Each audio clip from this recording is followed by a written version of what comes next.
Bismillahirrahmanirrahim. Assalamualaikum warahmatullahi wabarakatuh. Alhamdulillah wassalatu wassalamu ala rasulillah wa ala alihi wa sahbihi wa man tabi'ahu wa mawalah. Anak raja memetik daun kelor. Daun kelor dipetik di hari Selasa. Ini bukan spesial pakai telur karena kita sedang puasa. Ketika Nabi Muhammad SAW sampai ke kota Al-Madinah Al-Munawwarah, lalu kemudian Nabi melihat di sana ada orang Yahudi yang sedang berpuasa. Gimana ceritanya orang Yahudi itu bisa sampai di Madinah? Karena dulu pusat peradaban Yahudi itu berada di Palestina. Nabi Ibrahim alaihissalam punya anak namanya Nabi Yakub, Nabi Ishak. Nabi Ibrahim punya anak laki-laki nama Ishak. Ishak punya anak Yakub. Yakub itu punya nama lain yaitu Israel. Maka anak cucu keturunan Yakub disebut dengan Bani Israel. Dan mereka punya peradaban di Palestina. Kemudian datang serangan dari Babilonia, bukan Bangka Belitung. Datang serangan dari Babel, Raja Nebukadnezar. Maka hancur leburlah kerajaan Israel ini, dan sebagiannya lari pontang-panting sampai ke kota Makkah Al-Mukarramah, sampai ke kota Al-Madinah. Begitu ceritanya bagaimana orang dari Israel bisa ke Madinah.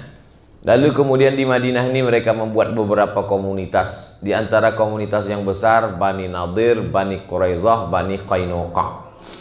Dan ajibnya, tempat-tempat yang mereka kuasai dulu sekarang di Madinah itu menjadi tempat tanah yang paling subur, kebun korma. Itu menunjukkan mereka punya kecerdasan yang luar biasa untuk memilih mana lapak tanah tempat bertanam korma. Bani Nadir, Bani Quraizah, Bani Qainuqa. Ada satu lagi Khaybar. Lalu kemudian ketika Nabi dan sahabat sampai ke kota Al-Madinah Al-Munawwarah, Nabi melihat mereka sedang melaksanakan puasa. Nabi bertanya, "Mahadza? Ada apa ini? Kok kalian tidak makan, tidak minum?" Waktu itu puasa Ramadan belum ada, karena puasa Ramadan baru diwajibkan tahun kedua setelah Nabi di Madinah. Nabi bertanya, "Ini ada apa? Kenapa kalian puasa hari ini?" Mereka menjawab, "Hadza yaumun salihun." Ini hari yang baik. Najjallahu fihi Musa wa aghraqa fihi Fir'aun. Hari ini Allah menyelamatkan Nabi Musa, dan hari ini Allah menenggelamkan Fir'aun. Maka mereka melaksanakan puasa syukran lillah, sebagai ungkapan syukur kepada Allah karena Allah sudah menenggelamkan orang yang zalim dan menyelamatkan orang yang soleh.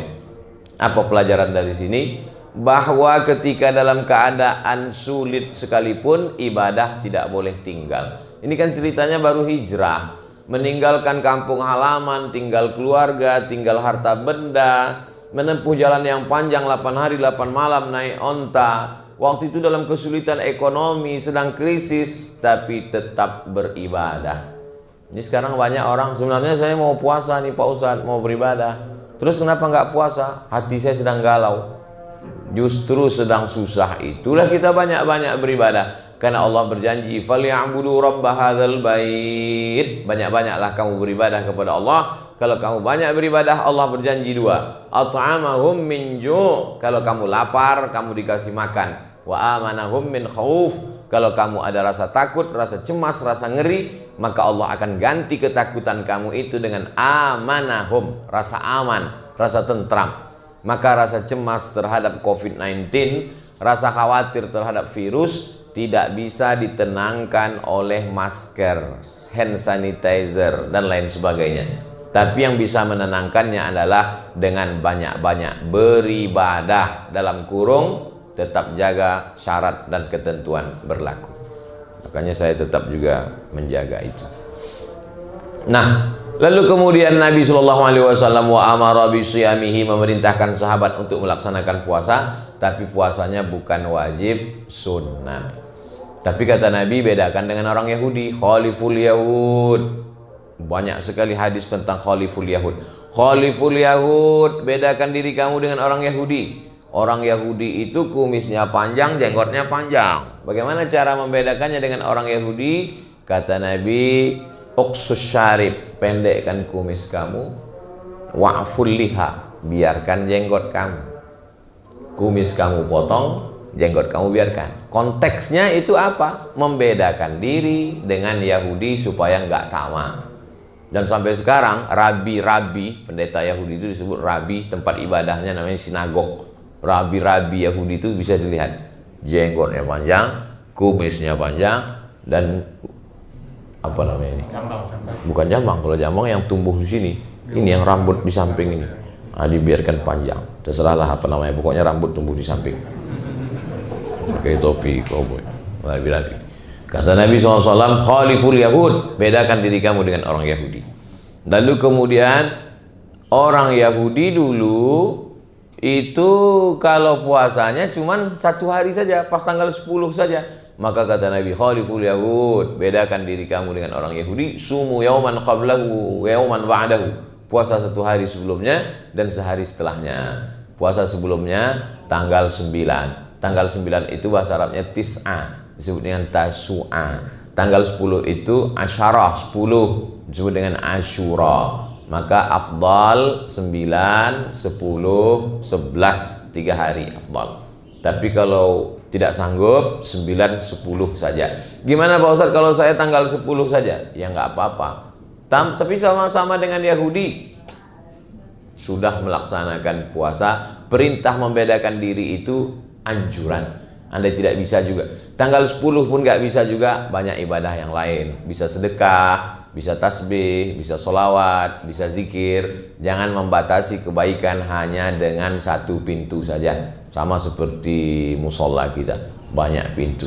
Bahkan bingung saya mana pintu mana jendela. Bisa dipakai semuanya untuk masuk. Udkhulu min abwabin mutafarriqah. Masuklah kamu dalam kebaikan itu dari pintu-pintu yang banyak. Jangan batasi hanya dari pintu puasa saja. Ibu yang sedang hamil, mengandung, menyusukan anak, lalu kemudian orang tua renta yang sakit, mah akut, nggak bisa puasa, jangan bersedih hati. Inna iddatash syuhuri indallahi 12 syahran fi kitabillah. Allah menetapkan ada 12 bulan. Yauma khalaqas samawati wal ard. Ketika Allah menciptakan langit dan bumi, Allah sudah tetapkan 12 bulan. Minha arba'atun hurum. Ada 4 bulan yang mulia. Zulqa'dah, Zulhijjah, Muharram. Satu lagi terpisah. Thalathun mutawaliyatun, 3 bulan berturut-turut. Zulqa'dah, Zulhijjah, Muharram. Tapi ada satu yang terpisah, ma baina Jumada wa Sya'ban. Dia terletak antara bulan Jumadil Akhir dan bulan Sya'ban. Itulah dia bulan Rajab. Dibuat pisah jauh supaya kita ada stasiun-stasiun. Kita ini sama seperti perjalanan panjang. Ada saatnya kita berhenti di sebuah stasiun, buang air kecil, lalu kemudian menggerak-gerakkan tubuh supaya nggak ngantuk, lalu kemudian minum, setelah itu lanjutkan lagi perjalanan. Jadi perjalanan panjang kita ini lelah, kita rehat sejenak, Zulqa'dah, Zulhijjah, Muharram. Lalu kemudian setelah itu nanti panjang lagi, berhenti Rajab. Dari satu sholat ke satu sholat, itu juga stasiun. Subuh, zuhur, asar, maghrib, isya. Minal jum'ati ilal jum'ah, satu Jumat ke Jumat berikutnya, itu juga stasiun. Ramadan ila Ramadan, dan satu Ramadan ke Ramadan berikutnya, itu juga stasiun. Untuk apa Allah buat ada stasiun-stasiun ini? Mukaffiratun lima bainahuma, untuk menghapuskan dosa-dosa di antara keduanya, supaya kita fresh. Setelah hari Jumat, fresh. Setelah sholat, fresh. Kalau kamu punya rumah, di depan rumahmu ada sungai, lalu kamu mandi di sungai itu 5 kali sehari, apakah masih ada noda yang melekat? Kata Nabi. Sahabat menjawab, tidak ada ya Rasulullah. Bagi kita yang tinggal di Indonesia, mudah membayangkan punya rumah di pinggir sungai. Tapi di Madinah, kering kerontang. Bagaimana kalau kamu berada di tepi sungai, di depan rumahmu ada sungai, kamu mandi 1 hari 5 kali. Mandi subuh, mandi zuhur, mandi asar, mandi maghrib, mandi isya. Ditambah lagi mandi duha, mandi tahajud, mandi witir, mandi qabliyah, mandi wa'adiyah. Apakah mungkin ada lagi yang tersisa, melekat? Tidak ada ya Rasulullah. Maka kita merasa fresh. Kita ini orang yang banyak silap, banyak dosa, banyak salah. Begitu air kita masukkan ke mulut, kumur-kumur, fresh. Begitu air kita sapu, kita siramkan ke wajah, fresh mata. Begitu air kita siramkan ke tangan, fresh tangan. Begitu air kita usapkan ke kepala, ke telinga, fresh otak dan pikiran, keluar dosa-dosa sampai dari lubang telinga. Begitu air kita siramkan ke kaki, fresh kaki, kita segar, secara fisik segar karena air. Orang yang tidak Islam sekalipun di rumah-rumah makan itu ada wastafel, lalu kemudian dia cuci tangan, dia kata dia segar. Dulu kita selalu cuci tangan, setelah itu baru makan. Sekarang bolak-balik cuci tangan, nggak makan. Sekarang orang baru tahu bagaimana itu mukjizat cuci tangan. Sedangkan Nabi Muhammad SAW 14 abad yang lalu sudah mengajarkan kita tentang itu semua. Jadi dengan adanya apa yang sedang kita hadapi ini, semakin memperkuat keyakinan kita bahwa Muhammad SAW bukan manusia biasa, tapi dia adalah, dibacakan dalam surat Al-Kahfi ayat 110, di ujung-ujung tadi dikatakan imam kita Ananda Qori kita membacakan ayat Qul innama ana basyarum mithlukum. Katakanlah ya Muhammad, aku basyarum mithlukum. Aku manusia sama seperti kamu. Apa beda kamu dengan aku? Yuha ilayya, aku dapat wahyu, kamu enggak. Aku dapat wahyu, kamu enggak. Komplain ibu-ibu satu jamaah. Saya juga dapat wahyu Pak Ustaz. Rupanya nama suaminya Pak Wahyu. Ana basyarum mithlukum. Aku manusia sama seperti kamu. Bedanya apa? Yuha ilayya. Aku dapat wahyu, kamu tidak. Yang terlintas di pikiranmu belum tentu wahyu. Bisa jadi dia hanya lintasan pikiran semata. Tapi Nabi Muhammad SAW jelas Jibril datang. Iqra bismi rabbikal ladzi khalaq, khalaqal insana min 'alaqin, iqra wa rabbukal akramul ladzi 'allama bil qalam, 'allamal insana ma lam ya'lam. Oleh sebab itu maka segala permasalahan hidup di dunia sudah dibuatkan acuannya, itulah dia wahyu dari Allah Subhanahu wa taala yang dibacakan Nabi Muhammad SAW didengar oleh sahabat, dibaca oleh sahabat didengar oleh tabi'in, dibaca oleh tabi'in didengar oleh tabi'in, sampailah ke generasi guru-guru, sampailah ke murid dari guru-guru itu, santri-santri, dibaca oleh imam kita tadi dan kita mendengarnya. Bacaan yang sama dibaca oleh Nabi malam Jumat surat Al-Kahfi, itu juga yang dibaca oleh ananda kita tadi. Saya terus terang tadi begitu di awal, Masya Allah ini dibaca surat Al-Kahfi, kalau sampai selesai jam berapa kita naik sepeda? Rupanya beliau cerdas. Rakaat pertama beliau baca awalnya, rakaat kedua beliau baca ujungnya. Dapat dua-duanya. Makanya kata Nabi, hafallah 10 ayat di awal dan 10 yang terakhir. Kalau sanggup semuanya, alhamdulillah. Man qara'a surat Al-Kahfi yaumal jumu'ati. Siapa yang membaca surat ini hari Jumat, petang Jumat, sore Jumat, malam Jumat, adha'a lahu min nur. Allah berikan dia nur, cahaya. Ma bainal jumu'ataini, sampai Jumat yang akan datang. Ini dari Jumat hari ini tanggal 9 Zulhijjah, tanggal 9 Muharram menuju Jumat berikutnya, kita tidak tahu entah apa yang akan terjadi. Gelap. Orang kalau sudah berjalan di dalam gelap bisa nabrak. Orang tua sangat dikhawatirkan berjalan di gelap, ujung kakinya kena tembok, takut stroke, takut sakit. Anak kecil nggak boleh dalam keadaan gelap. Kalau anak kecil sampai gelap, napasnya sesak. Makanya begitu mati lampu, anak kecil langsung segera hidupkan lampu, hidupkan senter, hidupkan lilin. Begitu juga kita kalau dalam keadaan gelap, tak dapat melihat. Oleh sebab itu bagaimana cara menghilangkan kegelapan ini? Nur. Makanya di antara doa solat tahajud, Allahumma ja'al fi qalbi nura, wa fi sam'i nura, wa fi basari nura, wa an yamini nura, wa an yasari nura, wa an amami nura, wa min khalfi nura, wa min fawqi nura, wa min tahti nura, waj'al li nura. Kita bisa pandang memandang, kita bisa tersenyum walaupun gak kelihatan.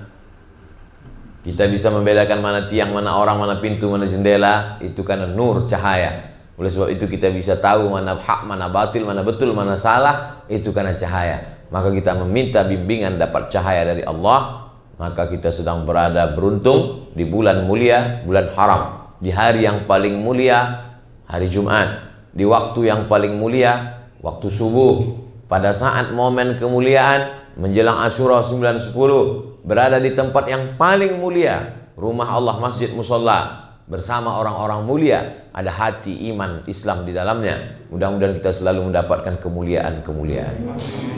Berada di tempat orang mulia, bersama orang mulia, mendapatkan kemuliaan. Ada orang amat sangat senang, saking senangnya melihat makam Nabi, secara spontan tangannya memegang dinding makam Nabi. Polisi marah, jangan pegang, nggak boleh.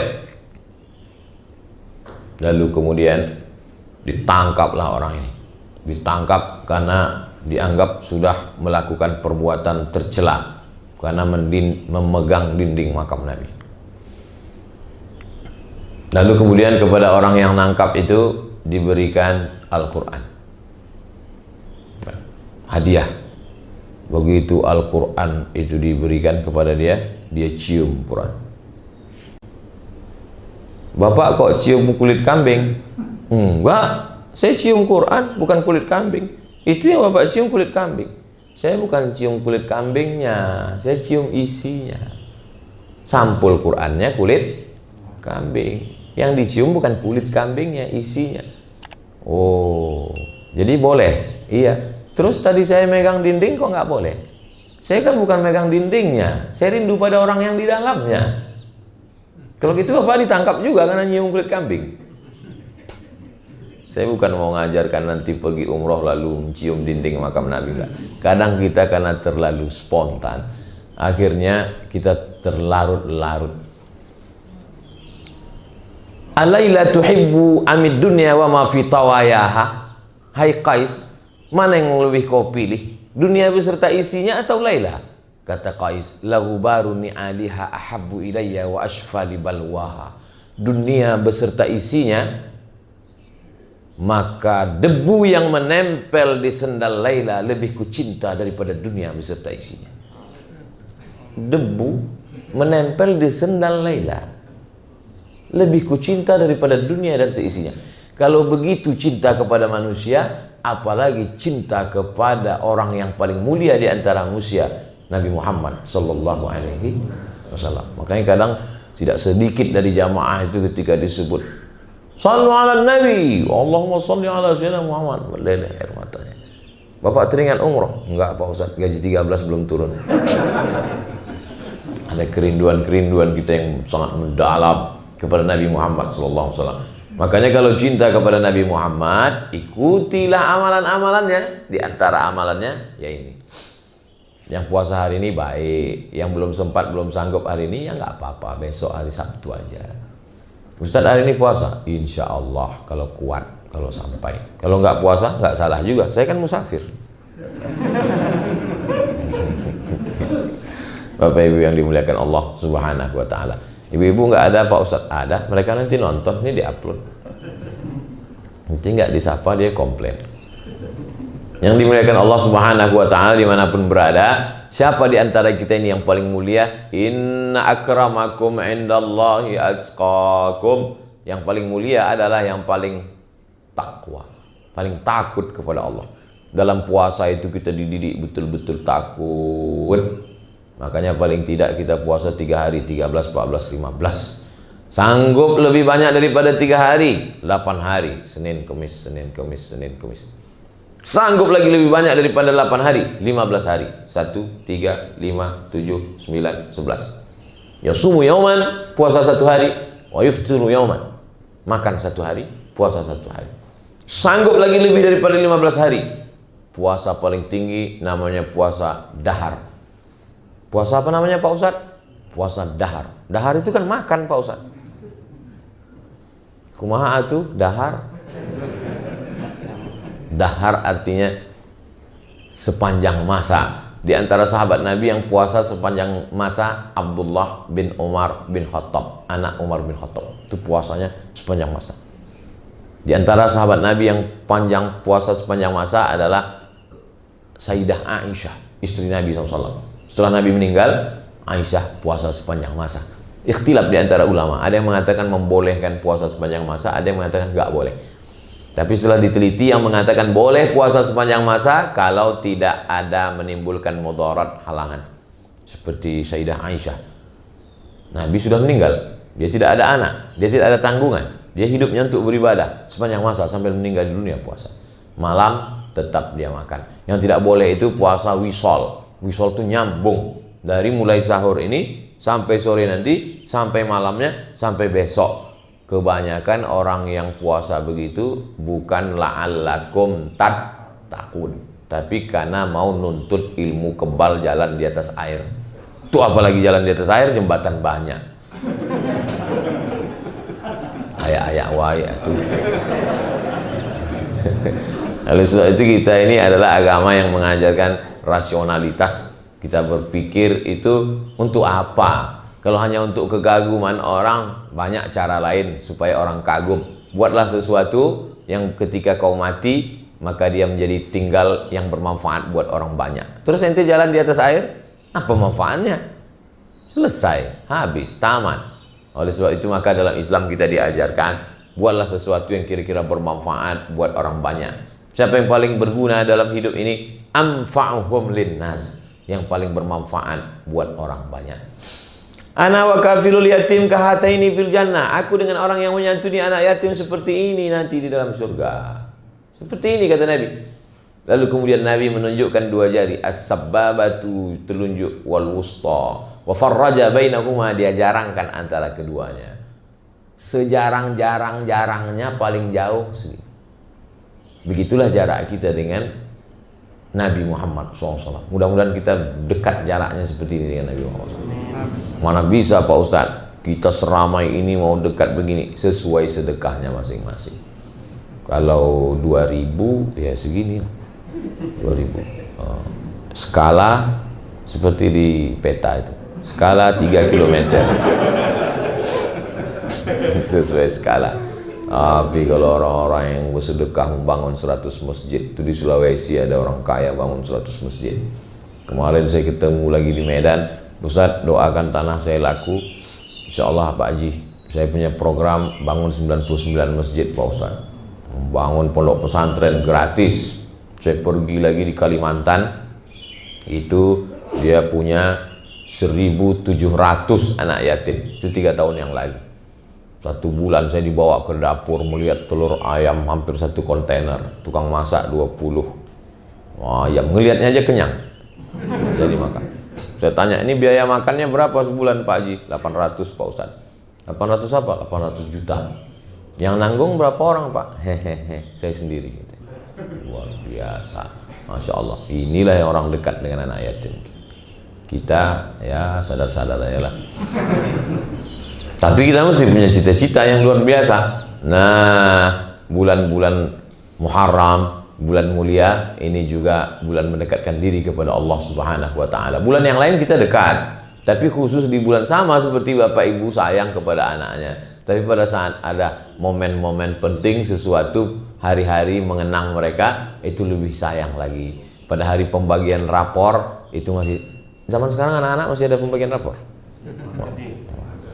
Mana tahu semuanya online kan? Sekarang online.